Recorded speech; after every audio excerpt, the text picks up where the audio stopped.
ਅੱਜ ਤੁਹਾਨੂੰ ਇੱਕ ਬਾਦਸ਼ਾਹ ਦੀ ਸਟੋਰੀ ਸੁਣਾਉਣਾ। ਬਾਦਸ਼ਾਹ ਆਪਣੇ ਦਰਬਾਰ 'ਚ ਬੈਠਾ ਤੇ ਬਾਦਸ਼ਾਹ ਦੇ ਕੋਲ ਇੱਕ ਬੰਦਾ ਆਇਆ। ਬੰਦਾ ਆ ਕੇ ਕਹਿੰਦਾ ਕਿ ਬਾਦਸ਼ਾਹ ਸਲਾਮਤ, ਮੈਨੂੰ ਕੋਈ ਨੌਕਰੀ ਦੇ ਦਿਓ, ਬੇਰੁਜ਼ਗਾਰ ਹਾਂ।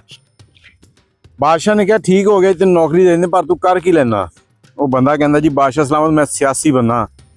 ਤੇ ਉਸ ਦੌਰ 'ਚ ਸਿਆਸੀ ਉਹਨੂੰ ਕਿਹਾ ਜਾਂਦਾ ਸੀ ਜਿਹੜਾ ਬੜਾ ਸਮਝਦਾਰ ਹੁੰਦਾ ਸੀ। ਜਿਹੜੇ ਸਿਆਸੀ ਆਪਣੇ ਵਾਲੇ, ਇਹ ਸਿਆਸੀ ਨਹੀਂ ਸੀ। ਬਾਦਸ਼ਾਹ ਨੇ ਕਿਹਾ ਠੀਕ ਹੈ, ਇਹਨੂੰ ਪਰਖਦੇ ਹਾਂ। ਬਾਦਸ਼ਾਹ ਨੇ ਵਜ਼ੀਰ ਨੂੰ ਆਖਿਆ ਵੀ ਇਹਨੂੰ ਘੋੜਿਆਂ ਵਾਲੇ ਸਤੱਬਲ 'ਚ ਲੈ ਜਾ, ਇਹਨੂੰ ਕਿਹਾ ਉੱਥੇ ਨੌਕਰੀ ਕਰਨੀ ਹੈ, ਘੋੜਿਆਂ ਦਾ ਖਿਆਲ ਰੱਖਣਾ। 1 ਮਹੀਨਾ ਲੰਘ ਗਿਆ। ਬਾਦਸ਼ਾਹ ਨੇ ਉਸ ਬੰਦੇ ਨੂੰ ਸੱਦਿਆ, ਸੱਦ ਕੇ ਕਹਿੰਦਾ ਕਿ ਹਾਂ ਸੁਣਾ, ਸਾਡੇ ਘੋੜੇ ਕਿਵੇਂ ਦੇ, ਕਿਹੋ ਜਿਹੇ ਬੜੇ ਨਸਲੀ ਘੋੜੇ ਰੱਖੇ ਅਸੀਂ। ਉਹ ਬੰਦਾ ਬਾਦਸ਼ਾਹ ਨੂੰ ਕਹਿੰਦਾ ਬਾਦਸ਼ਾਹ ਸਲਾਮਤ, ਜੇ ਜਾਨ ਦੀ ਅਮਾਨ ਪਾਵਾਂ ਤੇ ਕੁਛ ਆਖਾਂ। ਬਾਦਸ਼ਾਹ ਕਹਿੰਦਾ ਹੁਕਮ ਕਰ। ਕਹਿੰਦਾ ਬਾਦਸ਼ਾਹ ਸਲਾਮਤ, ਤੁਹਾਡੇ ਜਿਹੜੇ ਘੋੜੇ ਆ ਇਹ ਨਸਲੀ ਨਹੀਂ ਗੇ। ਬਾਦਸ਼ਾਹ ਕਹਿੰਦਾ ਤੂੰ ਇਹ ਗੱਲ ਕਿਵੇਂ ਕਰ ਰਿਹਾ। ਕਹਿੰਦਾ ਬਾਸ ਜੀ ਤੁਸੀਂ ਆਪਣੇ ਉਸ ਮੁਲਾਜ਼ਮ ਨੂੰ ਪੁੱਛ ਲਓ। ਬਾਦਸ਼ਾਹ ਸਲਾਮਤ ਆਪਣੇ ਉਸ ਮੁਲਾਜ਼ਮ ਨੂੰ ਸਾਦਾ ਜਿਹੜਾ ਕਿ ਘੋੜਿਆਂ ਦੇ ਸਤੱਬਲ 'ਚ ਹੁੰਦਾ, ਉਹਨੂੰ ਪੁੱਛਦਾ ਵੀ ਇਹ ਬੰਦਾ ਕੀ ਕਹਿ ਰਿਹਾ। ਉਹ ਕਹਿੰਦਾ ਬਾਦਸ਼ਾਹ ਸਲਾਮਤ ਇਹ ਠੀਕ ਕਹਿ ਰਿਹਾ, ਇਸ ਘੋੜੇ ਦੀ ਮਾਂ ਜਿਹੜੀ ਸੀ ਜਦੋਂ ਇਹ ਜੰਮਿਆ ਤੇ ਉਦੋਂ ਮਰ ਗਈ ਸੀ, ਅਸੀਂ ਤੁਹਾਨੂੰ ਨਹੀਂ ਦੱਸਿਆ, ਤੁਹਾਨੂੰ ਨਹੀਂ ਪਤਾ, ਤੇ ਇਸ ਘੋੜੇ ਨੂੰ ਅਸੀਂ ਪਾਲਣ ਲਈ ਗਾਂ ਦਾ ਦੁੱਧ ਪਿਲਾਉਂਦੇ ਰਹੇ ਹਾਂ। ਬਾਦਸ਼ਾਹ ਨੇ ਉਸ ਬੰਦੇ ਨੂੰ ਪੁੱਛਿਆ ਵੀ ਜਵਾਨਾ ਹੁਣ ਤੂੰ ਸੁਣਾ, ਤੈਨੂੰ ਕਿਵੇਂ ਪਤਾ ਲੱਗਾ। ਉਹ ਕਹਿੰਦਾ ਬਾਦਸ਼ਾਹ ਸਲਾਮਤ, ਜਿਹੜਾ ਘੋੜਾ ਨਾ ਜਦੋਂ ਵੀ ਘਾਹ ਖਾਂਦਾ ਨਾ, ਉਹ ਘਾਹ ਮੂੰਹ 'ਚ ਪਾ ਕੇ ਤੇ ਗਰਦਨ ਤਾਂ ਚੁੱਕ ਕੇ ਸਿਰ ਚੱਕ ਕੇ ਘਾਹ ਖਾਂਦਾ। ਇਹ ਘੋੜਾ ਜਿਹੜਾ ਇਹ ਬਿਲਕੁਲ ਗਾਵਾਂ ਵਾਂਗੂ ਸਿਰ ਥੱਲੇ ਸੁੱਟ ਕੇ ਖਾਈ ਜਾਂਦਾ ਸੀ। ਬਾਦਸ਼ਾਹ ਬੜਾ ਖੁਸ਼ ਹੋਇਆ। ਬਾਦਸ਼ਾਹ ਨੇ ਕਿਹਾ ਵੀ ਹੁਣ ਤੂੰ ਨਾ ਸਤੱਬਲ 'ਚ ਨਹੀਂ ਰਹਿਣਾ, ਅੱਜ ਤੋਂ ਤੇਰੀ ਡਿਊਟੀ ਜਿਹੜੀ ਹੈ ਨਾ ਉਹ ਮਹਿਲ ਦੇ ਵਿੱਚ ਆ। ਤੂੰ ਜਿਹੜੀ ਸ਼ਹਿਜ਼ਾਦੀ ਆ ਨਾ ਉਹਦਾ ਖਿਆਲ ਰੱਖਣਾ, ਉਹਦੇ ਨਾਲ ਰਹਿਣਾ। ਕੋਈ 1 ਮਹੀਨਾ ਫਿਰ ਲੰਘ ਗਿਆ। ਸ਼ਹਿਜ਼ਾਦੀ ਦੇ ਨਾਲ ਉਹ ਬੰਦਾ ਕੰਮ ਕਰ ਰਿਹਾ। ਮਹੀਨੇ ਤੋਂ ਬਾਅਦ ਬਾਦਸ਼ਾਹ ਨੇ ਉਹਨੂੰ ਦਰਬਾਰ 'ਚ ਸੱਦਿਆ। ਸੱਦ ਕੇ ਕਹਿੰਦਾ ਹਾਂ ਵੀ ਜਵਾਨਾ, ਹੁਣ ਮੈਨੂੰ ਦੱਸ ਮੇਰੀ ਸ਼ਹਿਜ਼ਾਦੀ ਕਿਹੋ ਜਿਹੀ ਆ।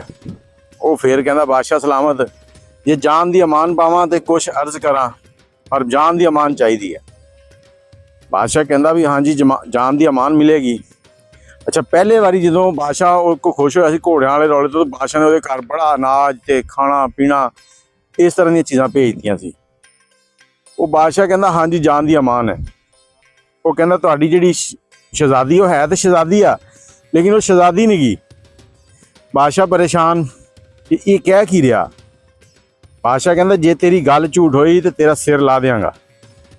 ਬਾਦਸ਼ਾਹ ਆਪਣੀ ਸੱਸ ਨੂੰ ਸੱਦ ਕੇ ਉਹਨੂੰ ਪੁੱਛਦਾ ਵੀ ਇਹ ਜਿਹੜੀ ਗੱਲ ਕਹਿ ਰਿਹਾ ਇਹਦੀ ਕਿੰਨੀ ਸੱਚਾਈ ਆ। ਤੇ ਮੈਨੂੰ ਪਤਾ ਲੱਗ ਗਿਆ ਜੇ ਤੁਸੀਂ ਝੂਠ ਬੋਲਿਆ ਤੁਹਾਡਾ ਸਿਰ ਲਾ ਦਿਆਂਗਾ।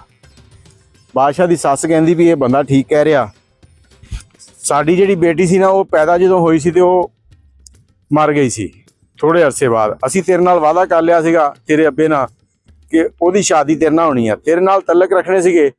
ਤੇ ਅਸੀਂ ਕੀ ਕੀਤਾ ਕਿ ਇੱਕ ਨੁਕਰਾਣੀ ਦੇ ਵੀ ਉਹਨਾਂ ਦਿਨਾਂ ਦੇ ਵਿੱਚ ਹੀ ਬੱਚੀ ਪੈਦਾ ਹੋਈ ਸੀ ਸਾਡੇ ਕੋਲ। ਅਸੀਂ ਉਸ ਬੱਚੀ ਨੂੰ ਲੈ ਲਿਆ, ਪਾਲਿਆ, ਇਹ ਉਹ ਬੱਚੀ ਆ। ਹੁਣ ਬਾਦਸ਼ਾਹ ਉਸ ਮੁਲਾਜ਼ਮ ਵੱਲ ਨੂੰ ਮੁਤਵੱਜੇ ਹੋਇਆ ਤੇ ਕਹਿੰਦਾ ਕਿ ਤੈਨੂੰ ਕਿਵੇਂ ਪਤਾ ਲੱਗਾ। ਕਹਿੰਦਾ ਬਾਦਸ਼ਾਹ ਸਲਾਮਤ, ਇਹ ਸ਼ਹਿਜ਼ਾਦੀ ਤਾਂ ਹੈ ਲੇਕਿਨ ਇਹ ਸ਼ਹਿਜ਼ਾਦੀ ਨਹੀਂ ਸੀ। ਇਹ ਕੀ ਕਰਦੀ ਸੀ, ਇਹ ਮੁਲਾਜ਼ਮਾਂ ਦੇ ਉੱਤੇ ਬਿਲਾ ਵਜ੍ਹਾ ਚੀਖਦੀ ਸੀ, ਚਿল্ਲਾਉਂਦੀ ਸੀ, ਇਹਦਾ ਰਵੱਈਆ ਠੀਕ ਨਹੀਂ ਸੀ, ਤਾਂ ਮੈਨੂੰ ਪਤਾ ਲੱਗਾ। ਹੁਣ ਬਾਦਸ਼ਾਹ ਬੜਾ ਖੁਸ਼, ਤੇ ਦੂਸਰੀ ਵਾਰੀ ਵੀ ਉਹਦੇ ਘਰ ਅਨਾਜ ਦੇ ਟਰੱਕ ਭਰ ਕੇ ਭੇਜ ਦਿੱਤੇ। ਬਾਦਸ਼ਾਹ ਖੁਸ਼ ਤੇ ਉਹ ਵੀ ਖੁਸ਼। ਬਾਦਸ਼ਾਹ ਕਹਿੰਦਾ ਵੀ ਹੁਣ ਤੂੰ ਨਾ ਮੇਰੇ ਨਾਲ ਰਹਿਣਾ ਮੇਰੇ ਦਰਬਾਰ 'ਚ। ਕੋਈ ਥੋੜ੍ਹਾ ਜਿਹਾ ਅਰਸਾ ਗੁਜ਼ਰਿਆ। ਬਾਦਸ਼ਾਹ ਫਿਰ ਇੱਕ ਦਿਨ ਇਕੱਲਾ ਹੀ ਬੈਠਾ ਤੇ ਉਹਨੂੰ ਕਹਿੰਦਾ ਹਾਂ ਵੀ ਜਵਾਨਾ, ਅੱਜ ਤੂੰ ਆਪਣੀ ਜ਼ਹਾਨਤ ਨਾਲ ਦੱਸ ਕਿ ਮੈਨੂੰ ਕਿਹੋ ਜਿਹਾ ਪਾਇਆ ਤੂੰ। ਉਹ ਫਿਰ ਕਹਿੰਦਾ ਬਾਦਸ਼ਾਹ ਸਲਾਮਤ, ਜਾਨ ਦੀ ਅਮਾਨ ਦਓਗੇ ਤੇ ਕੁਝ ਦੱਸ ਦਿੰਦਾ। ਬਾਦਸ਼ਾਹ ਬੜੇ ਤਜੱਸਸ 'ਚ ਵੀ ਇਹ ਅੱਜ ਮੇਰੇ ਬਾਰੇ 'ਚ ਵੀ ਕੋਈ ਗੱਲ ਕਰੇਗਾ। ਕਹਿੰਦਾ ਠੀਕ ਹੈ ਜੀ, ਜਾਨ ਦੀ ਅਮਾਨ ਦਿੱਤੀ ਤੈਨੂੰ। ਜਾਨ ਦੀ ਅਮਾਨ ਮਿਲ ਗਈ। ਬਾਦਸ਼ਾਹ ਨੇ ਉਹਨੂੰ ਪੁੱਛਿਆ। ਉਹ ਕਹਿੰਦਾ ਜੀ ਬਾਦਸ਼ਾਹ ਸਲਾਮਤ, ਤੁਸੀਂ ਵੀ ਬਾਦਸ਼ਾਹ ਨਹੀਂ ਹੋ, ਤੁਸੀਂ ਬਾਦਸ਼ਾਹ ਹੋ ਲੇਕਿਨ ਤੁਸੀਂ ਬਾਦਸ਼ਾਹ ਨਹੀਂ ਹੋ। ਉਹ ਕਹਿੰਦਾ ਇਹ ਕੀ ਗੱਲ ਆ। ਕਹਿੰਦਾ ਇਹ ਜੀ ਤੁਸੀਂ ਆਪਣੀ ਅੰਮਾ ਨੂੰ ਪੁੱਛੋ। ਉਹਦੀ ਮਾਂ ਆਪਣੀ ਮਾਂ ਕੋਲ ਜਾਂਦਾ, ਮਾਂ ਨੂੰ ਪੁੱਛਦਾ ਵੀ ਇਹ ਕੀ ਗੱਲ ਆ। ਮਾਂ ਕਹਿੰਦੀ ਵੀ ਪੁੱਤਰ ਸਾਡੇ ਜਿਹੜੀ ਨਾ ਔਲਾਦ ਨਹੀਂ ਸੀ, ਤੇਰੇ ਦਾਦੇ ਨੇ ਸਾਨੂੰ ਭੇਜਿਆ ਕਿਸੇ ਦੂਸਰੀ ਸਲਤਨਤ, ਅਸੀਂ ਉੱਥੇ ਗਏ ਹਾਂ, ਉੱਥੇ ਦੱਸਿਆ ਨਹੀਂ ਕਿ ਅਸੀਂ ਬਾਦਸ਼ਾਹ, ਅਸੀਂ ਵੈਸੇ ਹੀ ਰਹਿਣ ਲੱਗ ਪਏ ਉੱਥੇ ਤੇ ਸਾਡੇ ਬੱਚਾ ਨਹੀਂ ਹੋਇਆ। ਲੇਕਿਨ ਉੱਥੇ ਇੱਕ ਗਰੀਬ ਸੀ, ਉਹਨੂੰ ਅਸੀਂ ਪੈਸਾ ਦਿੱਤਾ, ਉਹ ਸੀਗੇ ਕੁਮਾਰ। ਪੈਸਾ ਦੇ ਕੇ ਤੇ ਉਹਨਾਂ ਕੋਲੋਂ ਅਸੀਂ ਤੈਨੂੰ ਲੈ ਲਿਆ। ਇੱਥੇ ਵਾਪਸ ਆਏ ਆ ਤੇ ਅਸੀਂ ਆ ਕੇ ਦੱਸਿਆ ਵੀ ਇਹ ਸਾਡਾ ਪੁੱਤਰ ਆ, ਇਸ ਤਰ੍ਹਾਂ ਤੂੰ ਸਾਡੇ ਕੋਲ ਆ ਗਿਆ। ਅੱਛਾ, ਬਾਦਸ਼ਾਹ ਬੜਾ ਮੁਤਮਈਨ ਹੋ ਗਿਆ। ਬਾਦਸ਼ਾਹ ਨੇ ਉਸ ਬੰਦੇ ਨੂੰ ਪੁੱਛਿਆ ਕਿ ਹੁਣ ਤੂੰ ਮੈਨੂੰ ਇਹ ਦੱਸ ਵੀ ਤੈਨੂੰ ਕਿਵੇਂ ਪਤਾ ਲੱਗਾ ਕਿ ਮੈਂ ਬਾਦਸ਼ਾਹ ਨਹੀਂ ਹਾਂ। ਉਹ ਕਹਿੰਦਾ ਬਾਦਸ਼ਾਹ ਸਲਾਮਤ, ਫਿਰ ਜਾਨ ਦੀ ਅਮਾਨ ਪਾਵਾਂ ਤੇ ਕੁਛ ਅਰਜ਼ ਕਰਾਂ। ਕਹਿੰਦਾ ਹਾਂਜੀ। ਕਹਿੰਦਾ ਬਾਦਸ਼ਾਹ ਜਦੋਂ ਵੀ ਖੁਸ਼ ਹੁੰਦੇ ਆ ਕੋਈ ਹੀਰੇ ਦਿੰਦਾ, ਕੋਈ ਜਵਾਹਰ ਦਿੰਦਾ, ਤੇ ਤੁਸੀਂ ਜਦੋਂ ਵੀ ਖੁਸ਼ ਹੋਏ ਤੁਸੀਂ ਮੇਰੇ ਘਰ ਕੋਈ ਗੰਦਮ ਭੇਜਤੀ, ਕੋਈ ਅਨਾਜ ਭੇਜਤਾ।